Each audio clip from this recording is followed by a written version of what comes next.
He says 85 is old.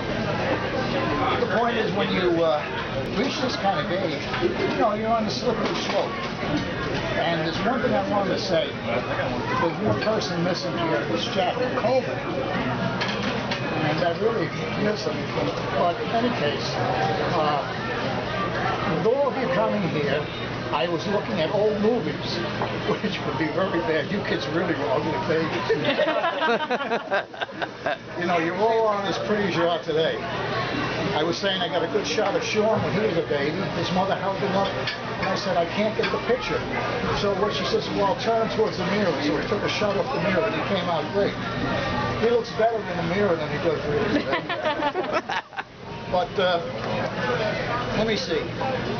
I was thinking about all of you and your parents, and I gave out that family tree. And I thought, gee, my mother and father came from Scotland in 1925. And Betty and Hector was with them during the next year. So I was the only one born here. And it wasn't easy growing up with immigrants. From Scotland. No, she...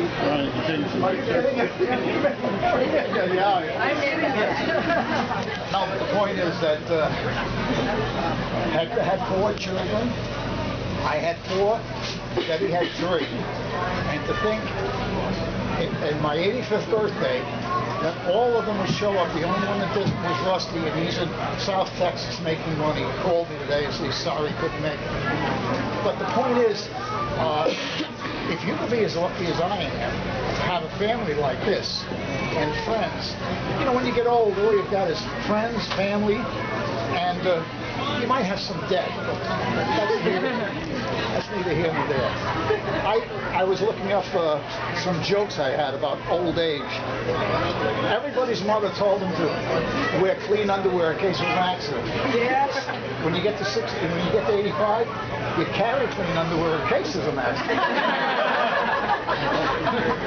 And then the other thing was, when you get older, your body is around for 85 years, so things change, like freckles become liver spots. And then the other thing I was thinking about was, what will people say, well, you retire, what are you going to do with the rest of your life? When you reach this point in your life, it's not like when you're 50s and 30s and 40s, you say, gee, I'm going to work and retire. In my case, a guy said to me, so what are you going to do when you retire at 70? I said, oh, I'm 85 now. He said, what are you going to do? I said, well, the only thing I can think of is I want to see all my children. So I'm scheduling to meet them all. Not meet them, but visit. Of course, they sometimes say, well, I'm not going to be home, Dad, so don't come. But I mean, I've got 5 of them, so with Heather and Sterling move to the States, it'll make it easier. Otherwise, I've got to go to London to see them. And the baby. But what I wanted to say is I really appreciate the fact that you all came. It's once in a lifetime, in my lifetime. I mean, you may all go to other parties, but it's only one I'm thinking about. So, in closing, what I'd like to say is, thanks again. I love you all, and let's do this again in 5 years.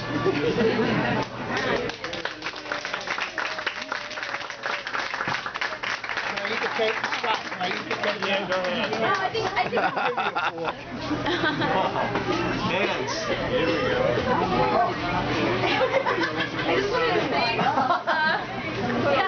I think, yep, stay right there. Stay right back it on up. Can we take a picture? Yeah, we can take pictures, but no, I just wanted to, I'll let you eat, Dad. Feel free to jump down your dessert. But I also wanted to say thank you so much for coming. I mean, honestly, this is, even if we're closer to where some of you live, the truth is it's still right before Christmas, and it's just amazing to see you all and to welcome the people that are just getting to know us. You're very brave, very glad you're here, and I don't know, I mean, everyone is sort of saying, wow, what are we going to do, Are we going to say speeches or whatever? And that's why I'm leaving it to Scott now, just to say a few things. If there's anything you wanted to say, please jump up. I think I'd like to say something very quick, which is, you know, I love you, Dad, and this is what you taught me how to do. You know, bring together people together for better, for worse. You know, no matter, you know, what the time of year, no matter what the circumstances, that, you know, family is family and it means You never run out of words, do you? No, no. But also, but what I also thought was, there are a couple of classic things that if you don't know down very well, you probably need to know before you leave this room tonight. And if only you Don't were to share know, that. if only you were to know what are his favorite foods, or what foods does he make? If there were any things that you could use to describe Dad, either by food, or by clothing item, or by phrase, I think you should submit them for the record. I'd like to just mention one thing. I mentioned Sean isn't here, and he's the only... Rusty, yeah. Rusty, the only nephew. I'm right here, Grandpa. What do you think you were 85? There's only one thing I remember. We went down to the Shreveport, and Rusty was driving, and his mother sent him into town for something. And Scott was a little boy, and he went with him. And he comes back, and he says, Daddy, look what Rusty got me. I said, what is it? He says, it's a Lucky Rabbit squid. I said, where'd you get it? He says, he covered off the rabbit and he went into the street. We had to go catch him. But that's what I always remember about things that these kids did. I always remember, you know, Gay being a cheerleader. So we go down, she's in the cheerleaders, the pom-poms, and Gay is a very vivacious person. What are you talking about? I said, what are you doing, Gay? She said, oh, going down and burn something in effigy. I said, who is it? She says, I don't know. It was just a party, and she went to it. And then I was talking about Cheryl, the fact that we always said Cheryl talked constantly. It was like she'd come into a room, she'd be talking, you could hear her voice fade out as she went back out the other side of the room. But she was always known for that. And when her father and her came up with her mother, they had a house band that they were driving. And we were driving around Syracuse. Now here's Cheryl. She's a teenager. She never stops giving her father instructions. Dad, you turn here. Dad, you turn there. Dad, you turn there. I said, how do you say that? He says to me, he never heard of me. He was deaf. That's another thing about getting old. People seem to whisper more. Go ahead, Scott. You're right, Dad. No, I didn't wasn't planning on going here. First I just want to thank Heather, because if it wasn't for Heather, I mean, we wouldn't be here. We'd probably be sending you a card back. So.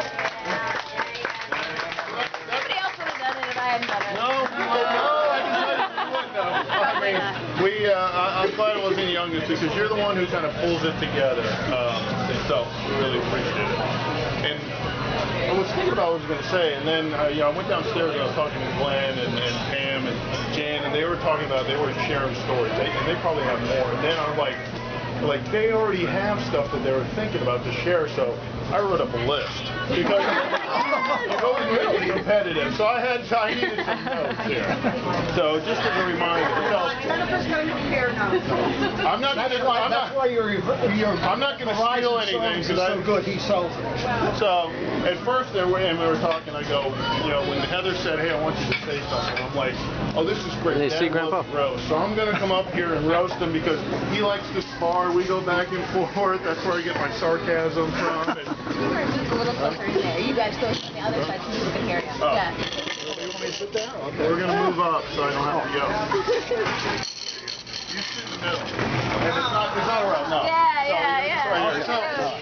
So then I said roast, and I go, well, you know, it's not, I think I was all excited. I'm like, oh, I'm going to roast my dad. And I go, no, that's not what it's about. It's about honoring you on your 85th birthday. So I go, I got these things to say. Yeah. So I go, I wish I had some jokes, you know, like Dad, but I mean, I'm not good at those jokes. Like, you know, the one that we heard for years was, would I, hair lip, that one. Or the guy goes into a bar and he's got a frog on his shoulder, and what the, you know, I've heard them, but I don't remember. You know. You want me to tell him? Yeah. So. Well, the hair lip one was a guy that... Wait for the end. So then I was thinking the stories of my dad, because they're thinking about who he was, and you know, my brothers and sisters always talk about when I came along, it was so much easier. They're like, oh, Dad's so easy, he was so much harder than me. Glenn talked about, he was so strict, he was, you know, all this, and then he got to me, and then Heather was even easier, I'm sure. She was. But I'm like, you know, my dad, you know,